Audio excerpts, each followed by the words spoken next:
नमस्कार. आजचा आपला विषय आहे येशू ख्रिस्ताचे पुनरुत्थान. आता ख्रिस्ती धर्माबद्दल थोडीफार माहिती असलेल्या कोणालाही हे माहीत असतं की ही एक खूप मोठी घटना आहे. पण आज आपल्याकडे जे स्रोत आहेत ते या घटनेला एका पूर्णपणे वेगळ्याच पातळीवर घेऊन जातात. हो, म्हणजे फक्त एक व्यक्ती मृत्यूनंतर जिवंत झाली इतकी साधी गोष्ट नाहीये. नाही, अजिबात नाही.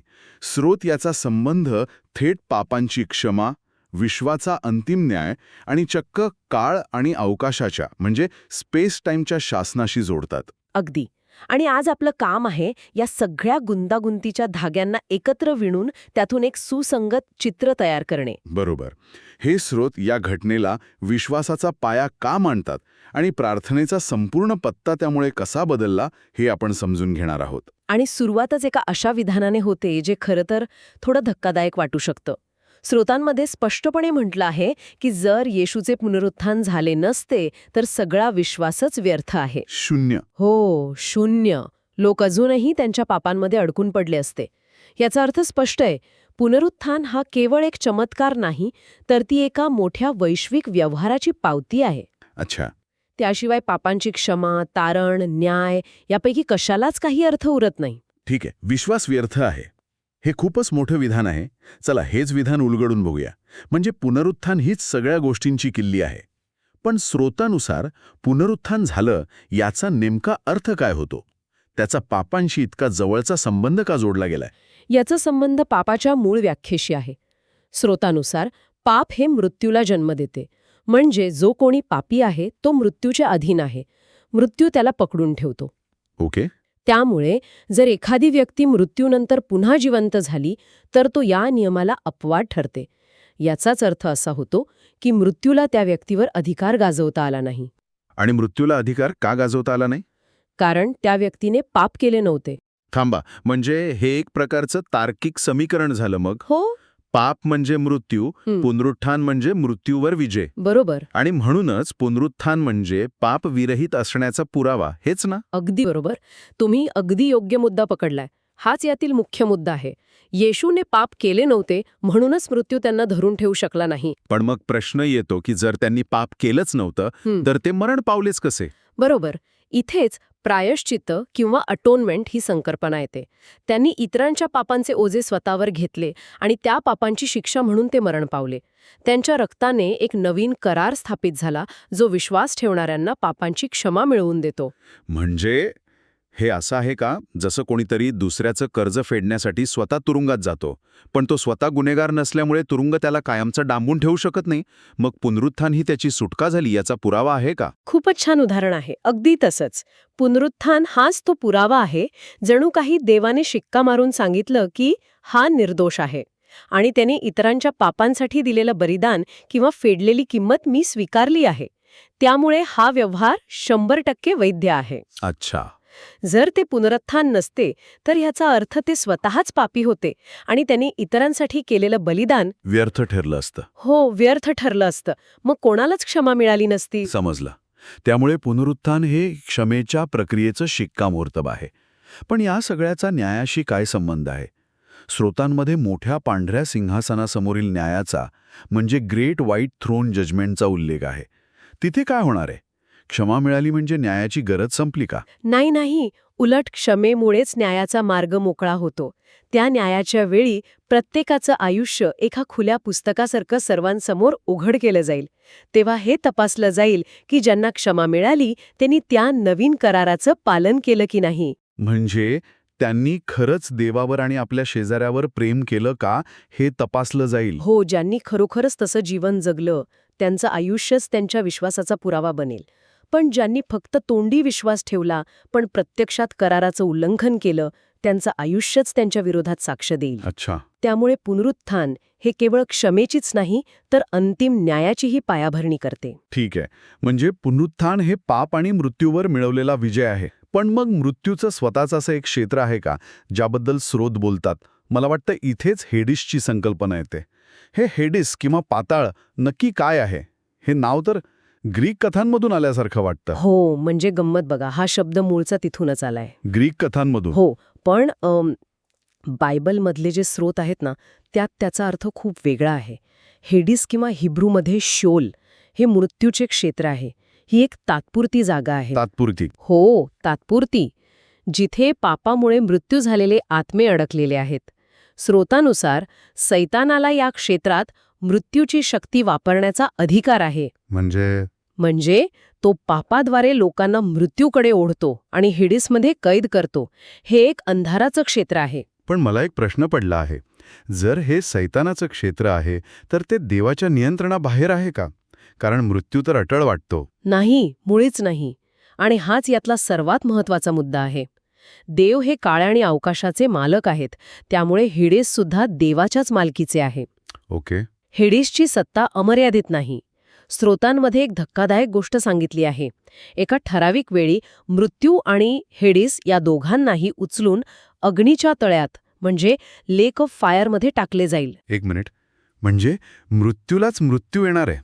हेडिस या क्षेत्राचाच विनाश होणार आहे. अगदी. ही कल्पनाच विलक्षण आहे. म्हणजे हेडिसला सुद्धा एक अंतिम मुदत किंवा एक्सपायरी डेट आहे. अगदी तसंच. त्याचे अस्तित्व तात्पुरते आहे. तो अंतिम थांबा नाही. तो फक्त एक तुरुंग आहे, ज्याचा तुरुंग अधिकारी सैतान आहे, पण त्या तुरुंगाचा मालक देव आहे. आणि देव ठरवेल तेव्हा तो तुरुंगच नष्ट केला जाईल. हो, ही गोष्ट तर खूपच अनपेक्षित आहे. मग या तात्पुरत्या तुरुंगातून सुटका कशी शक्य आहे? इथेच चर्च किंवा विश्वासणाऱ्यांच्या समूहाचा उल्लेख येतो, बरोबर? बरोबर. स्रोतांमध्ये म्हटले आहे की चर्च हे हेडिसमधील प्रकाशाचे क्षेत्र आहे. ही संकल्पना थोडी विचित्र वाटते. म्हणजे चर्च हेडिसच्या आत आहे, पण तरीही त्यावर हेडिसचा अधिकार नाही. हे कसं शक्य आहे? तुमचा प्रश्न अगदी योग्य आहे, कारण ही एक गहन संकल्पना आहे.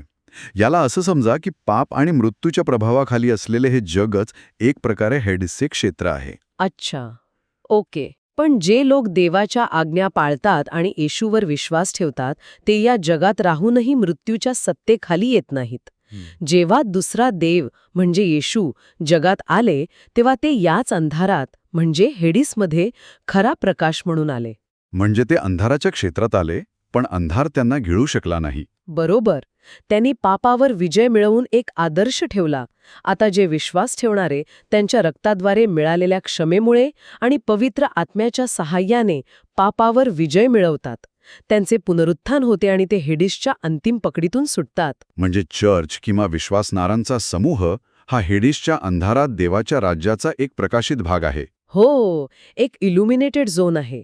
ते शारीरिकरित्या जगात असले तरी आध्यात्मिकरित्या मृत्यूच्या सत्तेतून मुक्त झालेले असतात. चला, आता यातील सर्वात गहन भागावर चर्चा करूया, जो मला तरी सर्वात जास्त आश्चर्यकारक वाटला. यात पहिला देव आणि दुसरा देव यांच्यातील संबंध आणि काळ आणि अवकाशाच्या वारशाबद्दल सांगितले आहे.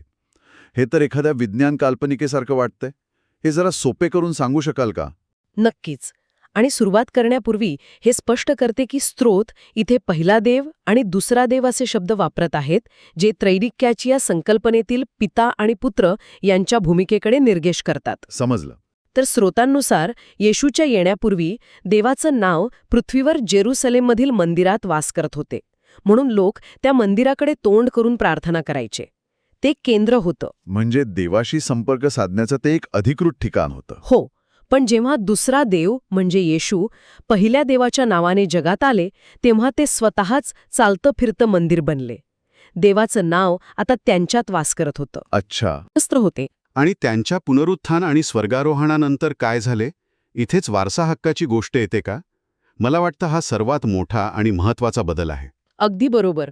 आणि हाच या चर्चेचा कळस आहे. पुनरुत्थान आणि सिंहासनावर विराजमान झाल्यानंतर एक मोठी वैश्विक घटना घडली. दुसऱ्या देवाने पहिल्या देवाकडून काळ आणि अवकाशाचे शासन करण्याचा वारसा अधिकृतपणे प्राप्त केला. त्यांनी स्वतःला नम्र केले, मानवी रूप घेतले आणि वधस्तंभापर्यंत आज्ञा पाळली. म्हणून त्यांना तो अधिकार मिळाला. हो, म्हणून त्यांना सर्व नावांपेक्षा श्रेष्ठ नाव आणि सर्व अधिकार देण्यात आले. पण मला एक प्रश्न पडला आहे. जर पहिला देव आधीपासूनच काळ आणि अवकाशाचा शासक होता, तर मग दुसऱ्या देवाला तो वारसा देण्याची गरज का पडली? याने व्यवस्थेत नक्की काय बदललं? खूप महत्वाचा प्रश्न आहे. याला असं समजूया का, जसं एखादा युवराज असतो जो राजाच्या अधिकाराखाली काम करतो, पण त्याच्या राज्याभिषेकानंतर त्यालाच सर्व निर्णय घेण्याचे पूर्ण अधिकार मिळतात. अच्छा, तसं. हो, इथे अधिकाराचं हस्तांतरण झालं. याचा अर्थ आता दुसरा देव थेट शासन करतो. पूर्वी जे देवदूत देवाच्या नावावरून आज्ञा घेत होते, ते आता थेट पुनरुत्थित झालेल्या दुसऱ्या देवाकडून आज्ञा घेतात. अरे वा. विश्वाच्या प्रशासनात म्हणजे कॉस्मिक ॲडमिनिस्ट्रेशनमध्ये एक प्रकारचा हस्तांतरण सोहळा म्हणजे ट्रान्सफर ऑफ पॉवर झाला. म्हणजे हा फक्त एक आध्यात्मिक बदल नव्हता, तर हा विश्वाच्या प्रशासनात झालेला बदल होता. प्रार्थनेचा संपूर्ण पत्ताच बदलला असणार मग. आधी लोक मंदिराकडे तोंड करून प्रार्थना करायचे, मग येशूच्या माध्यमातून प्रार्थना करायचे. आता काय? आता प्रार्थनेचा पत्ता पुन्हा बदलला. आता विश्वासणारे थेट दुसऱ्या देवाच्या नावाने प्रार्थना करतात आणि स्वतः दुसरा देव त्या प्रार्थनांचे उत्तर देतात, कारण त्यांनाच तो अधिकार मिळाला आहे. हो, स्रोतांमध्ये एक महत्वाचं वचन आहे, जिथे येशू म्हणतात, त्या दिवशी तुम्ही माझ्या नावाने मागाल आणि मी तुमच्यासाठी पित्याला विनंती करीन असे मी म्हणत नाही. कारण आता विनंती करायची गरज नाही, अधिकार थेट त्यांच्याकडेच आहे. म्हणजे हा अधिकाराच्या हस्तांतरणाचा एक मोठा वैश्विक बदल आहे. मग यात विश्वास ठेवणाऱ्यांची भूमिका काय आहे? ते या मोठ्या चित्रात कुठे बसतात? कारण मंदिर तर आता नाही. हीच तर खरी गंमत आहे. इथेच वर्तुळ पूर्ण होतं. जेव्हा विश्वासराण्यांच्या शरीरात पवित्र आत्मा येतो, तेव्हा तेच स्वतःचं मंदिर बनतात. कारण पवित्र आत्मा दुसऱ्या देवाचं नाव धारण करतो. त्यामुळे प्रत्येक विश्वासणारा आता एक चालतं फिरतं मंदिर बनतो, जिथे देवाचं नाव वास करतं. अरे वा. म्हणजे प्रत्येक विश्वासणारा हे एक चालतं फिरतं प्रार्थना केंद्र म्हणजे प्रेयर हब बनतो, ज्याचा थेट संपर्क थेट वैश्विक शासनाशी, कॉस्मिक गव्हर्नमेंटशी आहे. हे तर खूपच मोठं विधान आहे. हो, आणि म्हणूनच ते पवित्र आत्म्याद्वारे थेट दुसऱ्या देवाला प्रार्थना करतात, ज्यांच्याकडे आता काळ आणि अवकाशाचे शासन आहे. प्रार्थनेसाठी आता कोणत्याही भौतिक जागेची किंवा मध्यस्थाची गरज नाही. अधिकार आता प्रत्येक विश्वासणाऱ्याच्या आत आहे. तर आज आपण जे पाहिलं ते खरंच अविश्वसनीय आहे. येशूचे पुनरुत्थान ही केवळ एक ऐतिहासिक घटना नाही, तर ती पापांची क्षमा, अंतिम न्याय आणि देवाच्या संपूर्ण वैश्विक योजनेचा केंद्रबिंदू आहे. हो, ते त्यांच्या निर्दोष असण्याचा आणि त्यांच्या बलिदानाचा वैधतेचा जिवंत पुरावा आहे. आपण हेडिसच्या तात्पुरत्या सत्तेबद्दलही पाहिलं. ते मृत्यूचे क्षेत्र असले तरी त्यालाही एक अंतिम मुदत आहे आणि ते देवाच्या नियंत्रणाखाली आहे. बरोबर. आणि सर्वात महत्त्वाचं म्हणजे काळ आणि अवकाशाचा वारसा दुसऱ्या देवाला कसा मिळाला, ज्यामुळे केवळ प्रार्थनेचं स्वरूपच नाही तर विश्वाच्या प्रशासनाची रचनाच बदलली, हे आपण समजून घेतलं. थोडक्यात काय तर ही केवळ एक सैद्धांतिक चर्चा नाही. हे देवाशी असलेल्या संबंधांची, प्रार्थनेच्या अधिकाराची आणि या जगात विश्वास ठेवणाऱ्यांच्या भूमिकेची पूर्णपणे नवीन व्याख्या करते. खरंय, हे केवळ काय विश्वास ठेवावा हे सांगत नाही, तर कसे जगावे आणि कशी प्रार्थना करावी याचा थेट मार्ग दाखवते.